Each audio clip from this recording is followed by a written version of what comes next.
much less costly litigation. And number two is so much quicker.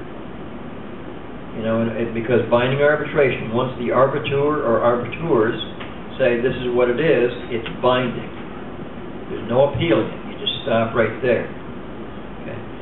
So, and this is on the funds that were in dispute with the village in regard to the monies that we did not collect starting 2008 and 2009. Okay. So, Dennis, is there anything from a legal perspective you'd like to explain? Other than as indicated, we have served the arbitration demand upon the village. They have 20 days when they wish to respond. It's my understanding, and by respond, I mean if they don't object to the arbitration, then it goes to arbitration. I also notified the village that if they object to arbitration, I'm still going to file motions within their lawsuit to compel the arbitration, because I think the law is fairly clear in the state of New York that if there's any possibility, they're going to send us to arbitration.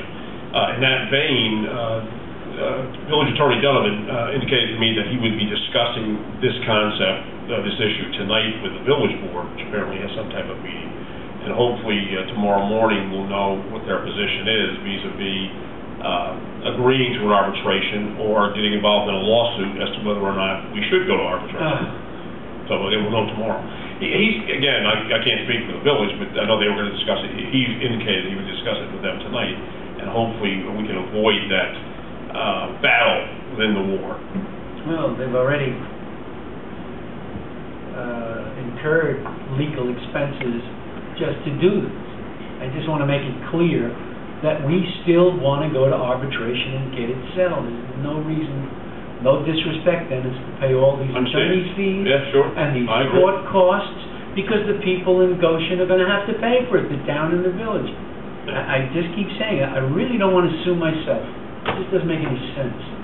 So I hope that cool heads prevail and they go to arbitration like the contract court. Yeah, hopefully so. And again, just so the board's procedurally aware, should they not, then legal papers will be filed this week requesting a judge compel them to go to arbitration, which again will be a separate legal proceeding, but I'm fairly confident that the law of the state of New York is such that it's an arbitratable issue, and it clearly said so in the contract. That's where we're headed. I think the other thing that I want to clarify for the public as well, this is on the 2008 and 2009 dollars that we are in dispute.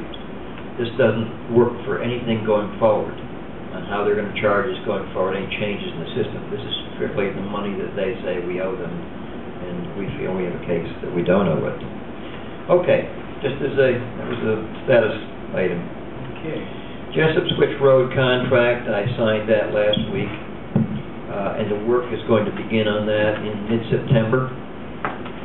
This is $287,000 of federal stimulus money, and the contractor said he should be able to finish the work pretty quickly.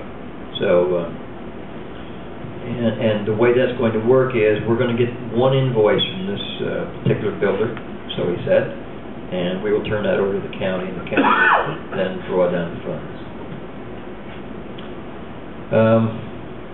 This next one, a fellow came by my office and said, I'm from the Parker Excavating Company. I'd like to buy your DPW 1994 GMC Kodiak dump truck, and I'm going to give you $2,500 for it. We got it for sale. And so I said, well, I'll take your bid or your offer, and it's in the package here. And so I asked Lou if he would get with Steve and find out more about this.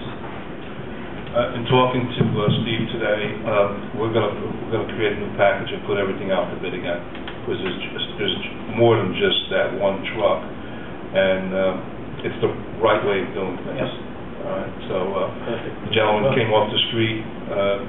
There was a bid process before, and I guess nobody really bid on it. We got no bids last time. So we're going to put everything back out. There are 3 old trucks out there. Right.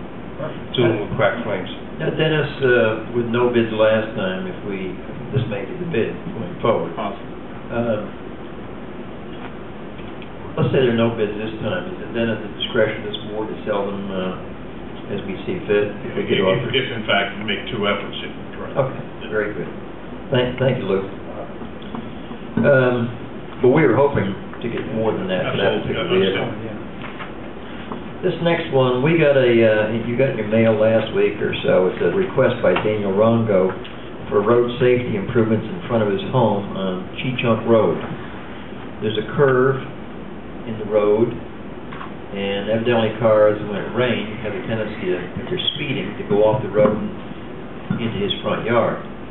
So I've asked Lou here again, since I know Steve had got this letter, and so did the chief of police,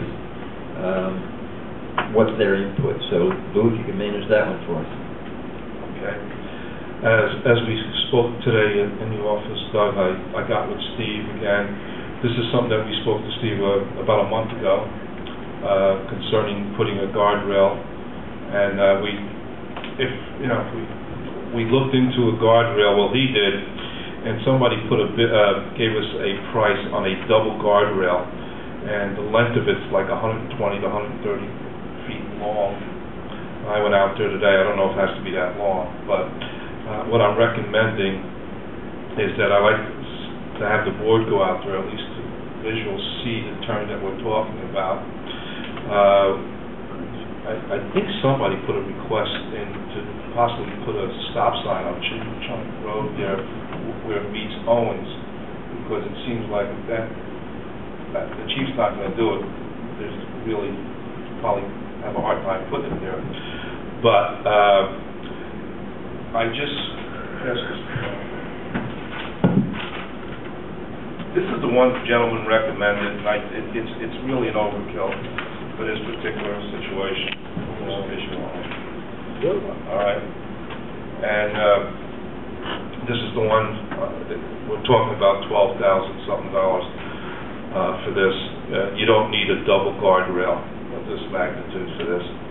So I would like the board to go out there and take a look. I'm going to have Steve look into what it would cost to do a single guardrail and actually see if the measurement are correct, and try to get another proposal bid on this, and then we'll make a decision on it.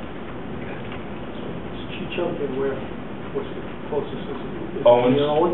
Yeah, right before, it's the turn right before you get to Hartley. You really can't miss it. You can't miss it. You'll know you're there. It's a turn, man. Oh, yeah. I mean, this gentleman, I go Hartley Road a lot. Not for nothing, but my wife had a head-on collision there. Years ago. She was on her side, someone drifted over right into her lane. She pulled on this guy's lawn to get away, and the car kept drifting and had a head-on collision. This is an issue, we have talked to this gentleman, I think 4 years ago, and he's got all stones piled up in front of his house. Yeah. It's a bad Terrible location. turn. There are signs there, there's Turn. reduced speed, there's the arrow signs. The people just go around that bend like they think they're at a drag race. That's right, and they go... That's what it's all about. Side. They just speed around that corner. I went there today and I parked on the side. I don't know why I did that. Yeah. Because they came around that bend pretty quick. Well, I talked to the chief about this, and they do give a significant number of tickets out at that location. It just doesn't seem to slow people down. No. Yeah. And I don't know if it's out-of-towners or if it's people just run up and down that road all the time. If we do decide to put a guardrail and it does get damaged, I think it's the responsibility of the insurance company to replace the damage of the guardrail. So it's not something that we would have to keep replacing. In fact, we've got one right now that we should be getting an insurance check on where a guardrail was hit. So that's an update status. Good. Thank you very much, Lou. This next one might be a little complicated for us, so I've asked Dennis to deal with this one. It's A&L Acres. They've made a request of us. This is kind of an informational discussion.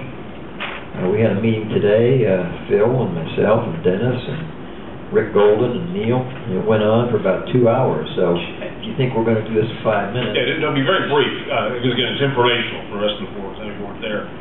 Simply put, A&L Acres has a two-phase subdivision, 20 lots, 9 lots. The 20-lot phase 1 had conditional final approval. The 9 lots had just preliminary approval. Under state law and our code, the conditional final had to be brought to final condition within 360 days, or by October 2 of this year. What happened to A&L Acres in the last 5 months, basically, is the Daughters of the American Revolution